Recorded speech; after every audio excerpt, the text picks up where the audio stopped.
Welcome to another episode of Deepen with Christina. I'm your host, Christina Weber. I'm back in Maryland now, and I am on Zoom for a conversation with Alexandra Ballenweig. Did I get that right? Yes, Ballenweig, you're close. Oh my God, I love it. Alexandra and I were just talking about how in school, uh, everybody, all the students went through and they always said their full names. So you got to learn people's names um, when you were younger through hearing them repeated. And now that we're living in this virtual space and connecting, and you just meet people out in the world and they tell you their first name, that you don't always absorb somebody's last name. So Alexander Ballenweig. We're Yeah. here for a conversation. And Alexandra is the guide, founder, creator of Hum Hum. It's a conscious dating experience. And I'm so excited to have this conversation and share this with you all today, because if you don't know, my origin into how we deepen was developed actually started with a dating experience. From 2014 to 2016, I facilitated with a partner, Sean Derrick. We had co-created a curated dating experience. That's what I called it, because that sounded much better than a dating event. And it was 3 hours, 20 men, 20 women, and we would facilitate activities designed to foster connection and accelerate closeness. We launched this in New York City and then brought it out to Los Angeles. And eventually that spun into what We Deepen is now today and keeps evolving to being. Alexander, we first met, I can't even remember what was our connection point. I'm sure somebody was like, oh, she's doing dating events. You two should know about each other. Honestly, I was just trying to think of that as you were sharing. I don't remember either. I don't remember either. Well, it was kismet. It was kismet. Yeah, it was like, and it was over a year ago at this point, well over, right? Yes. What was your origin story of getting into Hum Hum? Okay. There's so many angles I can kind of tell this story through, but I'll just riff. So my background kind of in training and an interest is all in design thinking and the design process. I've always been in love with user experience and creating experiences, but have done so more in the digital realm rather than like lived experiences or alchemical experiences. And then simultaneously, as I was building out my own work in strategic design and in product management, I was also finding myself really needing to balance and like stay connected to my spirit. And so my personal path was kind of building at the same time. And I started to sit Vipassana retreats and become really acquainted with my own heart and mind in a very intimate way, like more so than I had given myself the space to do before. And so I kind of had these two tracks that seemed like different tracks going at the same time for like the last, I guess, 8 years. And so I had just come off of a long silent Vipassana retreat. I was sitting for about 5 weeks in the forest and like, wait, you sat basically for like 5 weeks of meditation? Yeah. Wow. Yeah. And so I had just left LA and was traveling. And then I did that. And I was planning to move back to New York. Wasn't really dating, but like was available to dating, but like just came off this retreat and was like, found myself in New York, living on my brother's couch.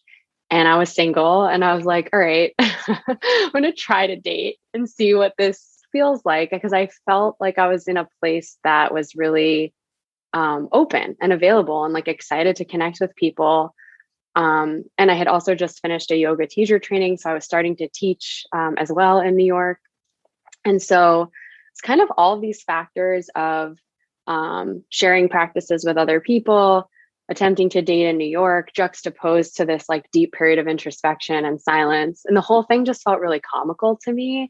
It was like I was on these apps, and also at the time, because my brother was also in between or in a break in his relationship, he too was on the apps. And so the two of us, I just remember one night we're like swiping on one of them. And we were like, this is so sad. Like, what are we doing? Like, it felt like funny, but we were kind of looking at each other's, profiles and stuff. We were just like eye rolling and kind of like not connecting with it. So the long story short is that I really did start to examine the question of like, why don't I enjoy this? Why am I not enjoying dating? And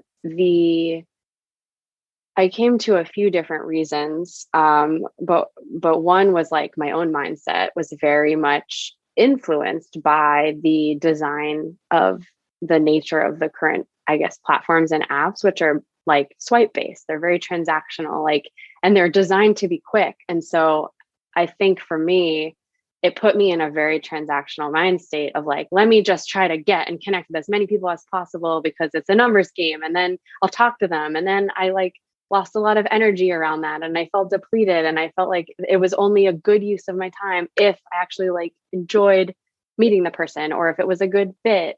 And so everything kind of felt like not a good use of my time unless there was a specific outcome. And I realized that that was kind of the core of what felt really challenging to me, because with every other area of my life, it was a lot easier to just give my full self and invest my energy because it wasn't necessarily tied to having some outcome work out.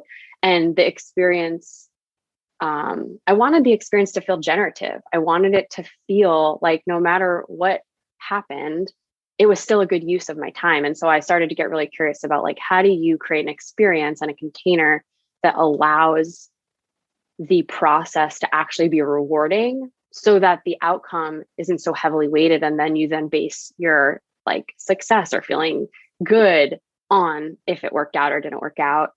So that's kind of, maybe I'll pause there because there's a lot in there.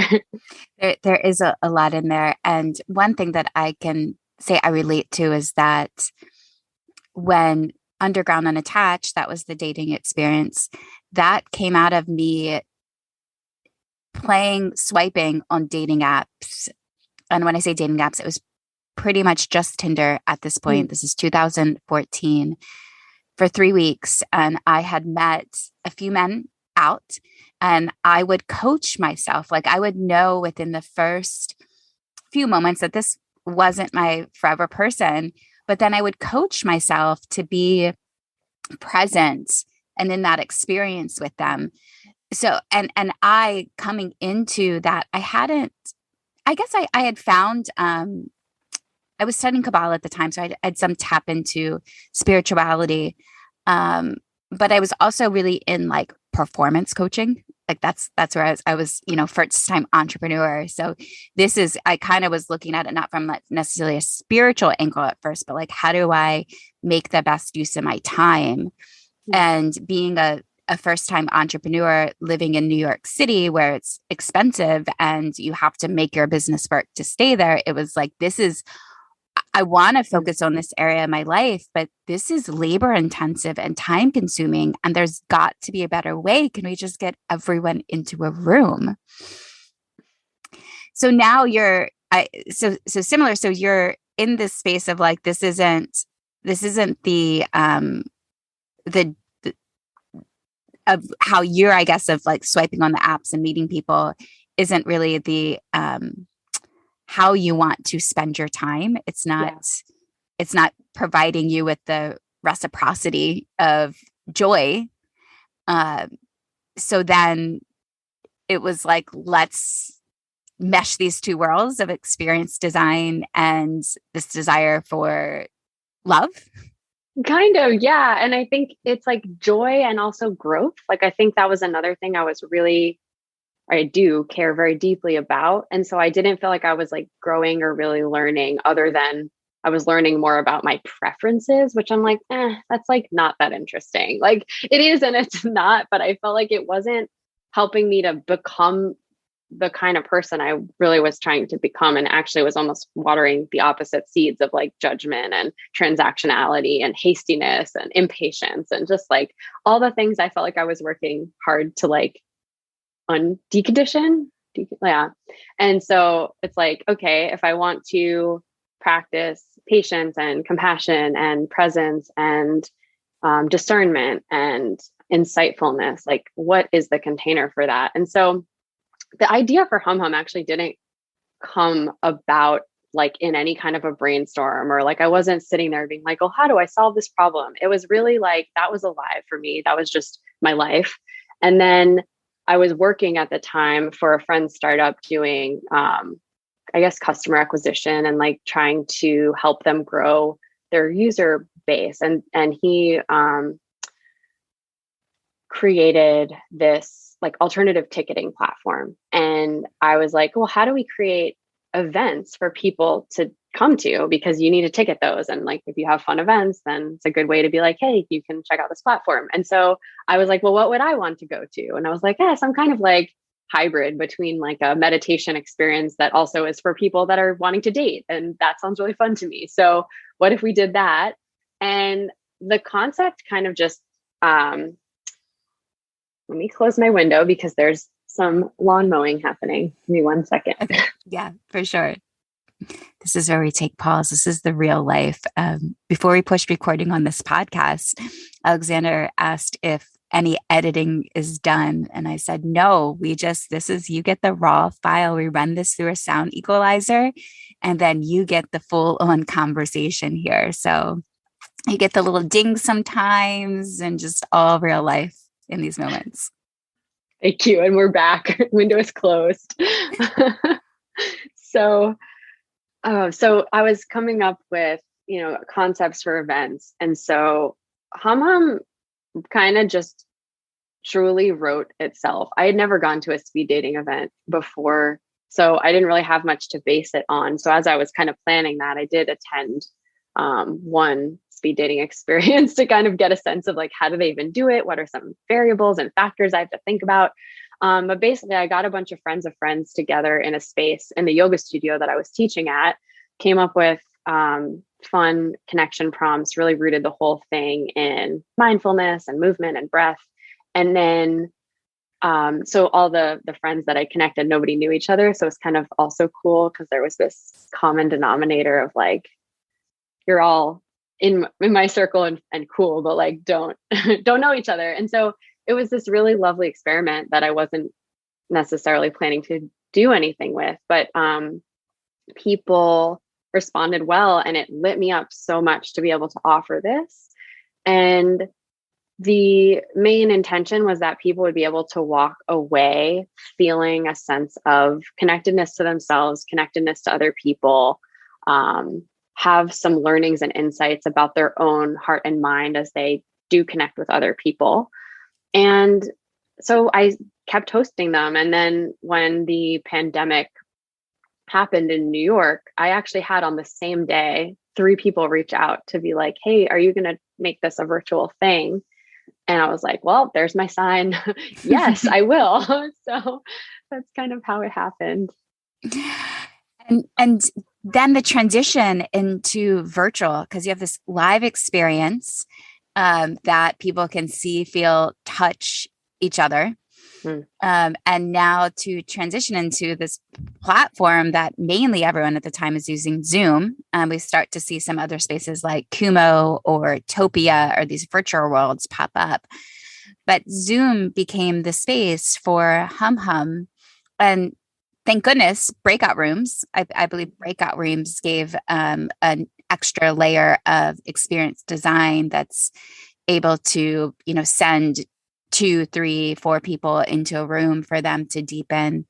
And I know that your experience does have prompts that are, before we push record on this podcast, I also was sharing about the other experiences that are in the We Deepen network. And mainly they're all transformative experiences. And Hum Hum is a transformational experience because yes, hey, you might go and meet the love of your life. awesome. And the percentage of that happens because love is, it's very nuanced. It's, where are you at in your life? But it's all a form of practice. I would say practice. Yeah. And you have these epiphanies and these openings in the space, which I think you were speaking to, as well as that people left in the first hum is that they had realizations or see things differently or open their heart in a new way, that they become more receptive to love even after they exit the space. That's what I've seen is like when you come into these practice, and I like to frame hum when I'm sharing about it as a practice, and then you leave there, you feel more enlightened and livened. Then you go into Whole Foods or whatever grocery store, and you're more inclined to smile or say hi to someone else because your heart is full. Absolutely. And I think, the transformational aspect that you're talking about is like when we get a chance to kind of witness our own awesomeness because we're leaning into those qualities that we feel good about, like instead of the ones that we don't feel as good about, right? The impatience, the transactionality, the like, just going to ghost this person because I don't want to deal with that right now. Like those things that we don't feel good about versus getting an opportunity to practice the things that make us realize like, wow, my heart is really open and it's really beautiful. And like, look how much I'm learning and growing. Like that feels inherently good. And there's like another type of joy that can be accessed that goes, there's a joy of connection, which is one thing, but there's this other level of joy that in my experience, you can access through having these insights about your own personal growth and transformation that is just so deeply satisfying that like, it is inherently, transformational. So yeah. And I feel like I love that you have created this whole network of experiences that people can enter and opt into with Deepen that are specifically all about this, from everything from like the Akashic records, which is near and dear to my own heart, to, to having dating experiences that are centered on transforming. So I love to hear, because you are growth oriented and minded, even too of taking into a practice like sitting Vipassana. That's something I've done a 3-day silent retreat. Yes. However, I haven't sat 10 days or 5 weeks. Whoa. Can you share a little bit about how hum, because going into it, not only is this, I would say started as a passion project that became a business, but it also underneath of all that you're in it for the growth. So how have you evolved? Oh my God, so much. There's so much to say because I was kind of joking recently with my partner actually about how I feel like Hum's very meta in that everything I'm offering is being like, I feel like it's, I'm forced to live it, of course, but like opting in to live it in a very amplified way because it's like my living, breathing. It's like this co-creation that's never ending. And so I'll give you a very tangible example, but like, there's so many things. Okay. Well, the entrepreneurial journey, and I guess in my own experience, is just so transformational because I feel confronted on a very daily basis with my edges. Like, where am I being challenged, and what is that pointing me to look at in myself? So like, for example, I'm fundraising. And so like all the stuff that comes up around that is really pushing me to look at myself, creating new offerings and being really aware of like, what is driving that creation, and like pointing me to look at anything, in myself that is in integrity or out of integrity on like a regular basis. But then like coming back to dating, I, for my whole life, dated men and was in relationships, that were very heteronormative. And it was funny because as I started hosting queer women's dating experiences, I was like, I wonder what that would be like. Like I'm really curious to start from complete zero, like just to wipe my slate clean and be like, what I want to know so much about my dating patterns. And I feel like in order to start absolutely from this like clear slate, I need to do something I've like never done. And I had this inherent curiosity, and it wasn't from a place of like, oh, let me experiment. It was like this sincere space of like, what would it look like to wipe every pattern, would make to render every pattern that I have like impossible to repeat in some way. And so because I've had experiences where I was like, oh, I see a crush here. Like, I'm like, okay, this is authentic. I'm going to like go with that. And I ended up just holding the intention of like, I'd be curious what it's like to date a woman or a non-binary individual or some, not men. And didn't pursue it in any overt way. I think I went on like one virtual date and I was like, that's all right. It's fine. I'll just like hang that intention and see what happens. And as I let that be there and kind of went about hum hum and was like always talking about, the seeds that you plant and how they're watered and it's nonlinear. Like that was very much my experience with my own dating life. And I ended up in a friendship for like 8 months with this person who does identify as a non-binary individual. And we ended up dating, and now we've been in relationship for almost a year, and it has completely transformed how I look at my own heart and my patterning and my the way I show up in relationship. And it isn't, I guess, just like constantly pushing me to understand myself and also partnership in a very, very different way. So I feel very grateful, and I don't feel like it's separate from hum hum. Like I think that it's deeply connected to that journey, because I don't even think I would have been as open and as available to that experience to really look at my conditioning and like what's informed it and have my heart be like available to that, had I not been working in this way with hum hum. So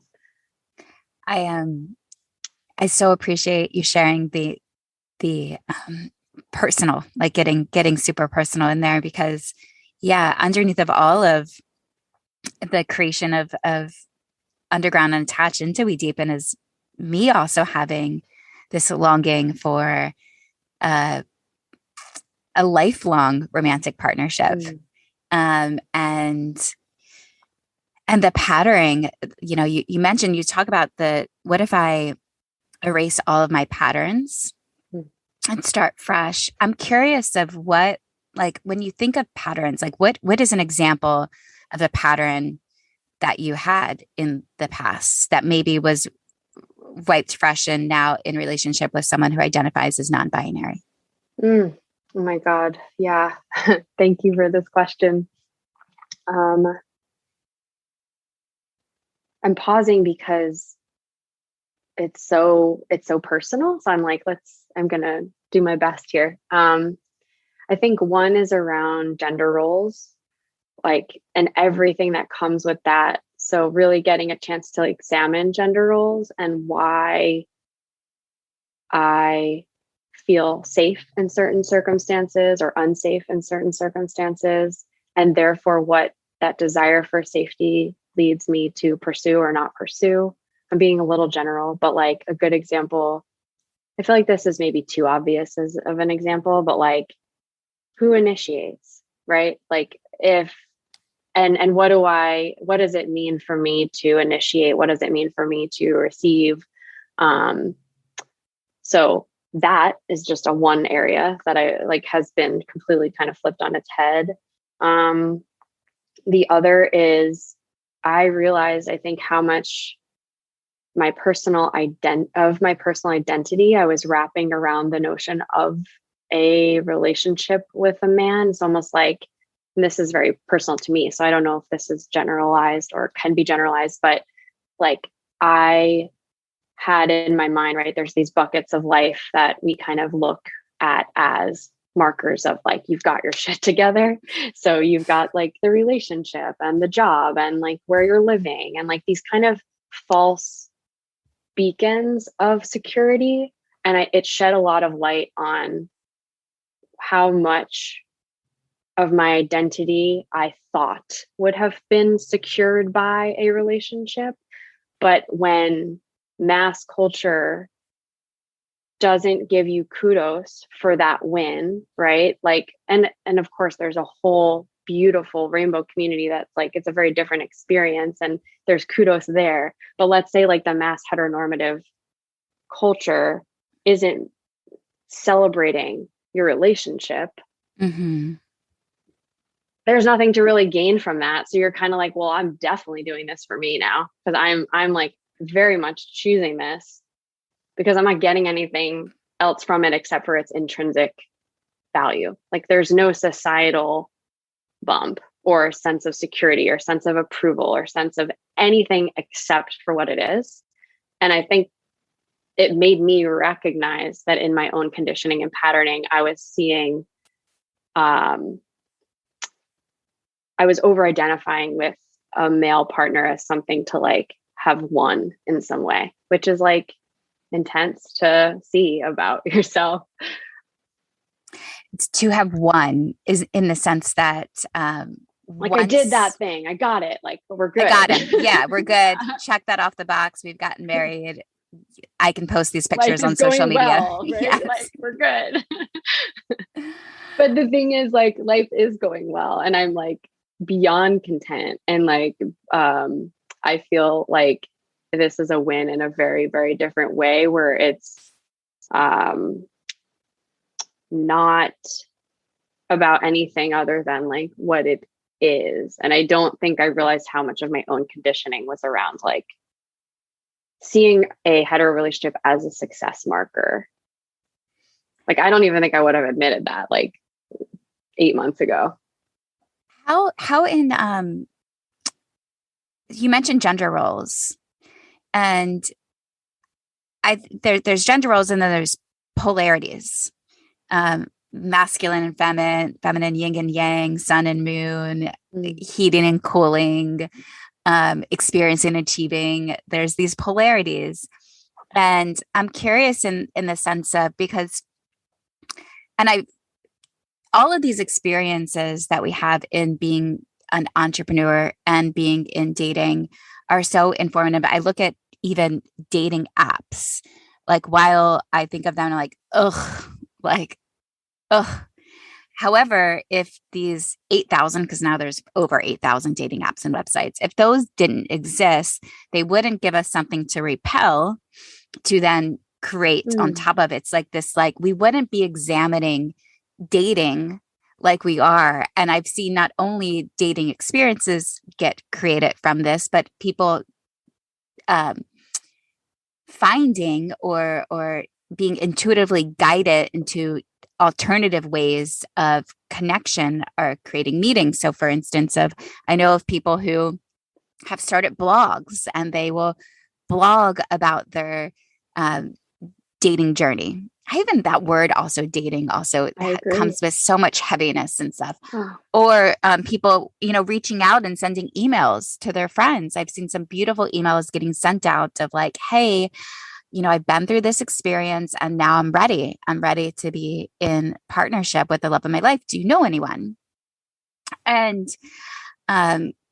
but so these experiences that we're having, that we're learning, whether, whoever we're in relationship with are giving us this like elevated form of growth. Now, when I think of, gender roles and polarities, I'm sort of embarrassed to admit this, but when Underground Unattached was first created, I priced it as it was 75 for women and 150 for men. And we did it for about 2 months, the first 2, and then a journalist wanted to talk to me about the differences in pricing, and I just said, nope, I don't want to make this about that. Everyone pays the same from now on, and so I switched it. And that's something, I've never tried ever since. I realized, maybe that's not the right way to go about things. But looking at like polarities, how in your relationship do those play a part? Because, and you say initiating too, and you think of initiating as like a masculine thing. But every time that I'm in relationship with a man, because I generally tend to date men, or I've always dated men. I don't want to say generally, like that is one of my patterns. I find that when we are intimate, that they do desire initiation. They do desire that a woman feels as though she is wanting sex just as much that he's putting himself out there. So there's this fluid dance within initiation. So then that's kind of, if you want to say, the polarities are essentially dancing back and forth within each other. How is it in your personal relationship? I know gender roles maybe have been eradicated or thought differently, but how does then polarities? Yeah, there's so much here. And I'm certainly no expert on this topic, but I guess when I was even saying initiating earlier, I was just referring to like every form of initiation. So like even who suggests the plan, who makes the plan, who how do we deal with finances? Like we're basically starting from a place of being intentional always, because there is no pre-pattern laid of like expectations. So, and if there is, it almost forces us to talk about it. But in the sense of like desire or initiating in that context, I think to be human is to want to feel met and to feel reciprocity. So if one person's always the one that's putting their neck out there to be like, hey, I'm into you, like I want to physically engage, and the other person's kind of like, not doing that, well, that feels imbalanced. It doesn't feel good. So I think it's more about reciprocity, and also about authenticity in that gesture. Is it coming from a place of like sincere desire, or is it coming from a place of this feels expected, so I need to like get on with it and like get myself there? And I think that in the kind of heteronormative culture, I've talked to a lot of women about this, and like there is this sense of pressure to show up in a certain way, to express in a certain way, to make the man feel a certain way, desired, etc., because that is a sense of safety that keeps you safe, that keeps you desired, that keeps you kind of, in good standing. And I can only really speak from my own experience, but that pattern, I think it still surfaces if there's an imbalance or a lack of reciprocity in desire or like sexual energy. You're going to feel that in any couple. Like it's going to be there. So that'll then evoke conversations about, what are expectations, and like, how do you evoke desire within yourself, and how do you tend to yourself with a sense of compassion and create safety for yourself and create safety for your partner. Like, I think the topic of consent is relevant in every couple, and like being able to start something, initiate something, and then pause it or stop it altogether or reevaluate it or say yes to some things and no to other things. And like, I think in my experience, it's pushing me to just have more dialogue around all of these things rather than just act on autopilot, which I had pretty much done prior for like my whole life. I love the word intentionality in dating and in our relationships. And because that word also seems, it's so much lighter than commitment, especially as you're starting to engage with some other human being, and you're not making commitments, but you're being intentional. And just bringing that into the conversation, Yosef Sagi, who was a guest on podcast recently, and we're going to be doing some work together around a tantra massage retreat. We're in talks of that. And he shares this RDBSM, which is a consent conversation that two people can have with one another at any stage. And that RDBSM is you first state relationship, like where are you at in relationship? B, boundaries. What are your boundaries? D, desire. What's your desire for our connection right now? S, this can be left in or left out depending on the context, but sexual health. And then M is meaning and aftercare. And meaning and aftercare is also really important for people to share. Like, what meaning are we taking from this interaction between the two of us? And then what's the aftercare? Like, after we part ways from each other, I would like to, if you see me out in the world, to say hi and feel welcomed or be introduced as somebody that you had an experience with, just being able to share that, especially in the ages of social media. Like, how do you wish to engage?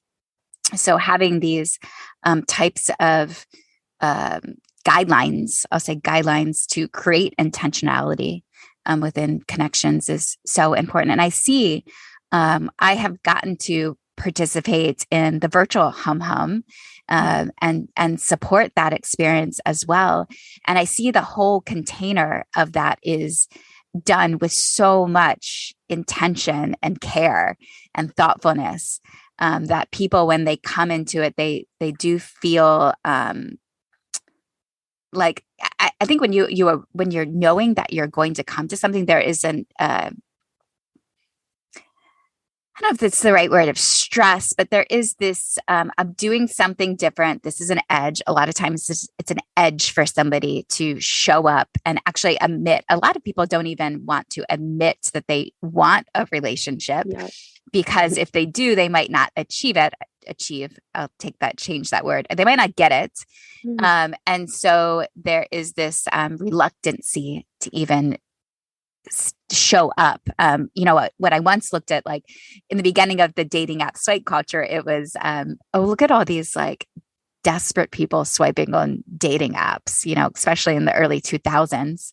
And then it became, as I was, rallying to get people to underground and attaches at times, sometimes I'd hear that feedback of like, it'd be like, oh, a dating event? Like, that sounds like where all the desperate people go.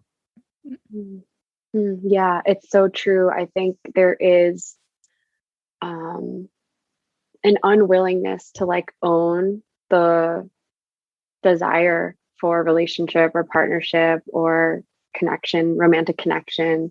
And I think, some of it definitely is about like, will I be able to have that? Like, can I have that? And I think that the part of that like self-compassion piece is like allowing that desire to just like fully be in you. And like, there's zero shame around that. It doesn't mean you're incomplete or needy or broken or whatever, fill in the blank with all the things that like society places on this concept of being single. I hate that word because I think that like, to me, relationship status is not, it is never a permanent thing. It's like, it's always a fluid thing. Even if you're in a partnership, it's still up for negotiation every single day in some way. And like, it's still very fluid.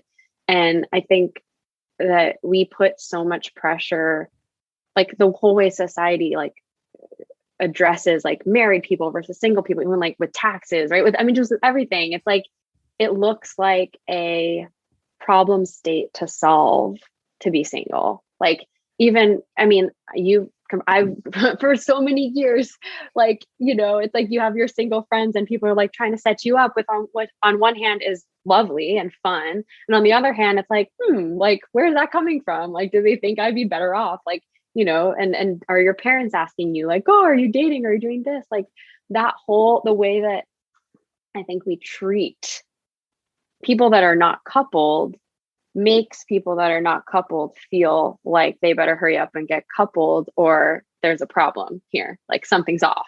But there's nothing off. Like, you're just not in a couple. Sometimes it's like it rushes you into the wrong relationships. Oh my God. Most relationships, I may not, I don't want to say most, but many relationships may not be as healthy as they appear in the virtual space. And I think that that's what maybe both of us are trying to resolve in some way in what we're creating, which is like giving people the opportunities and the containers for self-insight to really connect to the why of anything that you're doing, so that you can do it with intentionality and care and discernment, and not just act out a pattern or to deal with negative feelings, or to try to like, create a certain experience that like in actuality, the driver is something that like you align with and choose at the end of the day. Like, why am I in this? Why am I doing this? Why do I want to be here? And that why is going to be different for each person. But if we don't know our why, then we're just going to act out the patterns and then end up in unsatisfying or unhealthy or, I don't know, maybe just not great relationships. I like to believe that this area is actually the most important area of our life. And a lot of times the least attention goes to this area because we have to survive capitalism. And when you say of this single, of disliking the word single, it's I present that people, instead of saying I am single, because that's an I am statement, it's I am currently single. I'm currently not in a relationship. I am interested in long-term partnership. So starting to being very conscious of the words that we put out there. Now, within the hum experience, there's two, when I think about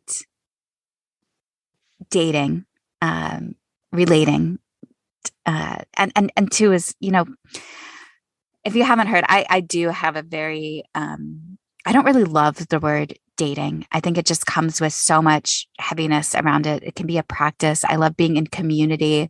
I love going through experiences. I think, experiences like Hum and other ones that you see at wedeepen.com they get you out in community, and you can start building rapport with people who, yes, maybe love is formed, but, maybe it's a work project. Maybe it's a friendship. Maybe that it's just somebody that's an acquaintance that gives a smile on your face when you see them.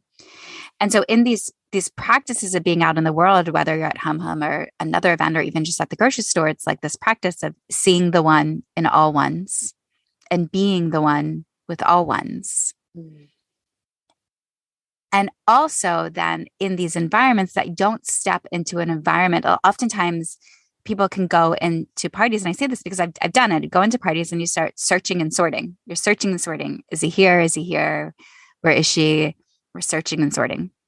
And instead of taking on a new approach of seeing and serving, how can I see the people that I'm with and serve them in each moment? And I believe that Hum is a great space to step into with that lens. Like I'm going to practice here, seeing the one in all ones and being the one with all ones.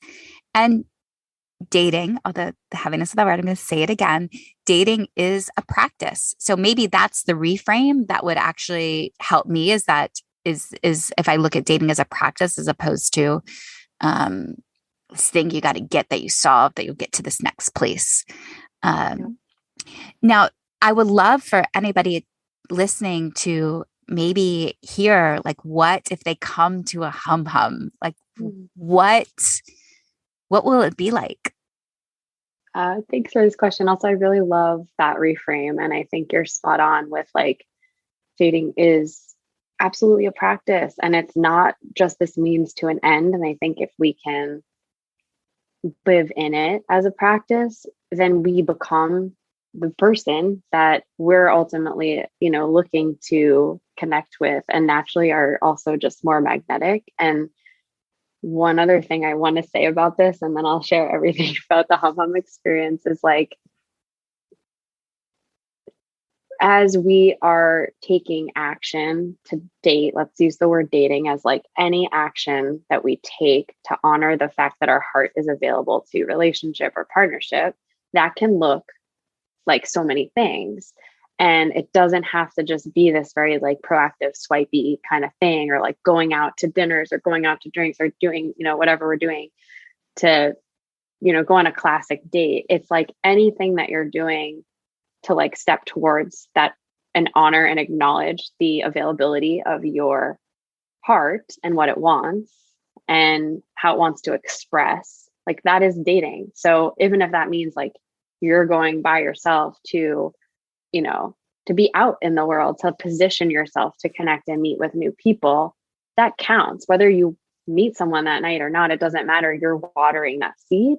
And then you're basically like availing yourself to relationship. So there's just so many ways to do it, I guess is what I'm getting at. But mm-hmm. yeah. And I think that's why, I say to people with hum hum, like, if you just show up, that is the action. That's the win. And everything that follows from there, you're just continually watering their seeds. And I have to say, I've seen it several times now where people will be like, I've either signed up for a hum hum event and then canceled it because I just met someone. It's almost as if they like took that clear action to date intentionally, and then it happened linearly, or they showed up to a hum hum event, maybe showed up to a second hum hum event, and then met somebody separately, right? It's not even about meeting someone in the event. It's just that willingness to say, I want to date in this way. This is a way that feels good for me. And I'm going to take action to do that. Like, I love those stories. So I also love yeah. the stories. I've had people with, coming to an underground unattached as they had maybe newly, like a woman, particularly, I remember a story. She had met somebody and she really, really liked him. And so she came to an underground unattached because she wanted to slow down like her rush of feelings all being targeted to one person, and more being and that experience of like, oh, let me see how I also feel connecting with other people. So that was her own form of medicine. I guess I'll call it medicine, because, when those anxieties show up, we generally, because that's what she was feeling. She was feeling the anxiety of like, oh my gosh, because when you're falling in love with somebody, I mean, the brain, it definitely affects the brain. And so she wanted to slow that, or have like a reframe. And so that experiences like this then become a medicine for your own processes of new connections. That's beautiful. It's so intentional. And I think, yeah, anytime you can like honor yourself in that way and just be like, I see you're getting tight around this now. And like, how do we open that up? And like, and it's,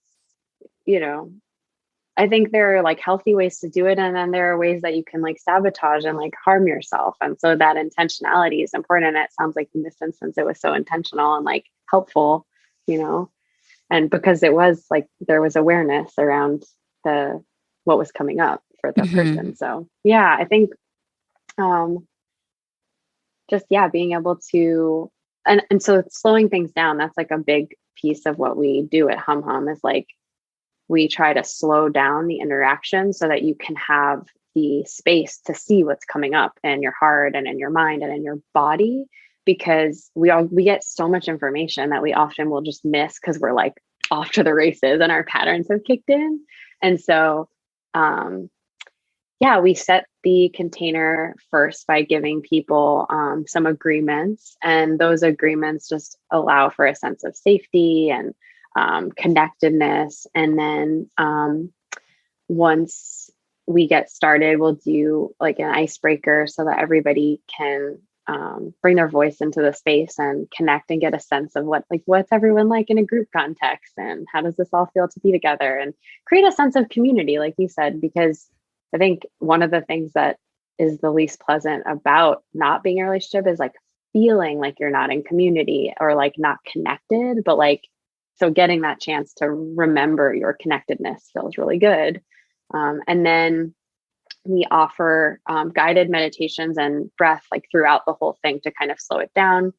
And you'll go into group or one-on-one dates, depending on the format style that we're doing, and get a chance to go deeper with several individuals at the experience. And each of the breakout rooms, you'll get a guided prompt. And those prompts are designed to evoke a sense of like delight or joy and playfulness, but also depth to the conversation. So we try to pick things that you're probably not used to talking about, but aren't that challenging to recall or like think about. So can you give an example? Yeah. So anything from like share a song that would be on like, a soundtrack about your life, or share, make movements with your hands and have the person that you're with mirror those movements. Or we try to like, engage the environment. So we'll do a lot of different show and tell type prompts, like go grab an object that makes you feel at home, things that involve your surroundings and give people a glimpse into your world. But that still feel playful, light, safe, and then you can take the discussion from there. And it's structured in what we call a conscious dialogue format. So each person will get a chance to speak without interruption, and the other people get to practice active listening and see what's coming up in their experience as they're listening. And then, you'll switch roles. So everyone gets a chance to talk and then open up into this natural, free-flowing exchange and dialogue, which is like, how you're used to talking. And we use what's called an intentions to connect form. And that is really designed to remind people that you're looking at how does this connection feel for me, instead of what do I think about this person. And so, for example, like, let's say, Christina, you and I connected in a breakout room, and we get the intentions to connect form. We would have 3 options to indicate what our intentions for further connection are. And so we tell people if the connection felt like complete in the here and now, which is how we feel with most people that we actually meet, then you would put neutral, meaning there's no more to explore. It doesn't mean you didn't enjoy it. It doesn't mean it wasn't a lovely conversation. It just feels complete. There's no more energy there to get into or explore, at least for you. And so what we're looking at is reciprocity. We want to connect people that both want to stay connected. And then if something felt incomplete, like there's more to explore, there's more to dive into with this person, you can decide if at this moment it feels friendly or you felt intrigued. So something a little bit more than friendly. And it just creates a larger pool of options in terms of how to talk about your experience. And so then we connect people after the events based on that reciprocity or lack of reciprocity, that we don't connect them. So. And now in the online space, you do some experiences that are geographically focused on a particular location, and you do some that are more of like, completely geographically open, meet anybody, mainly in the United States. I don't know if there's many people coming in from other countries. Some we do get here and there, but yeah, mostly in the US. Okay. And also, I know you have done some like queer specific LGBT experiences and other times heteronormative experiences as well. But how do you navigate, there's so many different styles of relationships that people are exploring with nowadays, from polyamory to monogamy to even what is monogamy. So that's even up for negotiation of what that is, to openness. And how is there any expectations that somebody can have within the space of that they'll meet? Or is that something that, because this is real life as is anyway, that they get to then go and discover that outside of the hum space? It's a little bit of both. So we actually have a partnership with a group called Leveled Up Love, and they are a poly community. Oh, and so we know Leveled Up Love. Yes. Oh, cool. Okay, cool. Yes, so yeah, we host poly specific dating experiences, workshops, salons with them. And then for people that really are specific about their like they want a certain format of relationship, we would then recommend maybe more blind dates, like one-on-one, because then we can be more specific about who we connect you with. And we ask that on our form. In the group dates, that's up for each person to kind of disclose. I think in the future, as we grow, we'll be able to be more specific and have more niche groups and interest-based groups and just relationship style based groups. Like I want to do a lot more with specificity as we continue to grow. But in the meanwhile, we just invite people to kind of share up front what they feel available to, if that's really like alive for them. We didn't hit on that you Hum Hum does offer one-on-one blind dates as well, Yeah. which I think is genius. And so that experience, that's like a 20, 35 minutes. Is it 20 minutes or 35 minutes? It's right now it's 40 actually. It's 40. Yeah. Oh, wow. It used to be 30 or no, it used to be 20. We're still figuring out the sweet spot, but like, it's funny because you'll always get people that are like, I wish it were longer. And then you get people that are like, it was too long. So we're still trying to figure out the sweet spot, but right now it's 40 and that seems to be working well. And there's a facilitator there during that experience? Yeah. So we have a facilitator and then you're put into a private room for like the second half of the experience to, explore your prompt. And then you come back and,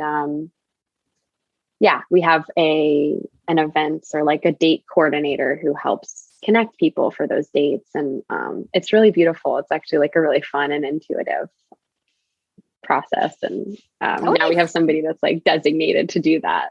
Maybe I should try one of those. That would be fun. Can I'm like, can I record it?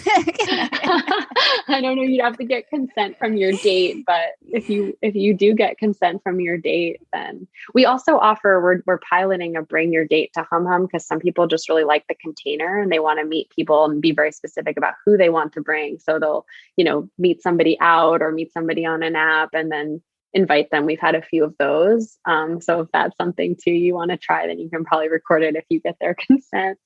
Cool. That would be so much fun. Before we end this, I would love to ask you if you'd be willing to share anything about fundraising. So you're going into a fundraising. Is it because maybe somebody listening here wants to know somebody. And there's also a lot of entrepreneurs too that we can learn from in the real-time process, because I think you're in the real-time process of figuring this stage and step out. Is there anything that you can share with us about your fundraising journey?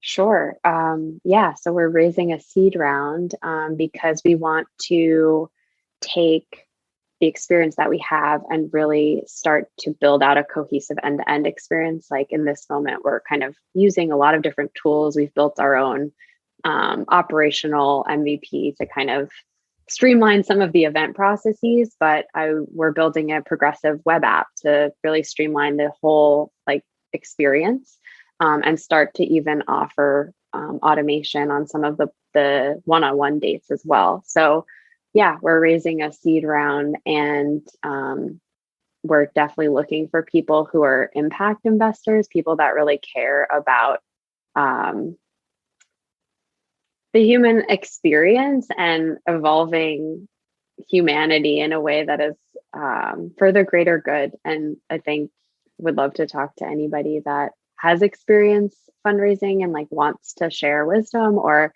that is an investor and we have a deck, we'd love to share that.